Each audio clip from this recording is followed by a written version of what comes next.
छोड़िए।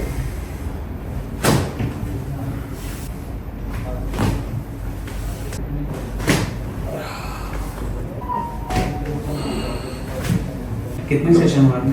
3 सेशन हुआ है मुझे, आपने 5 महीना पहले हुआ था एंड 3 सेशन रेगुलर हुआ, उसके बाद में पेन एकदम रिलीफ हो गया मेरे को। तो एंड आप पहले क्या क्या चीज़ें ट्रीटमेंट ट्राई कर चुके हैं?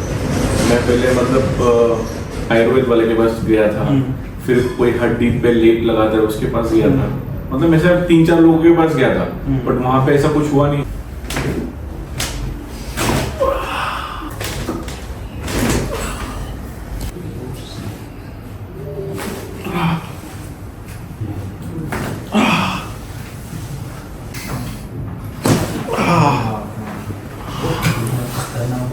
देन मेरी वाइफ ने मुझे बताया कि यहाँ पे है ऐसा अच्छा है तो एक बार करके देखते हैं, तो फिर मैं बोला चलो जाते हैं यहाँ पे। ऐसा फिर आपका एक्सपीरियंस कैसा रहा यहाँ? बहुत बहुत बढ़िया था यहाँ का एक्सपीरियंस, बहुत मतलब एकदम वंडरफुल।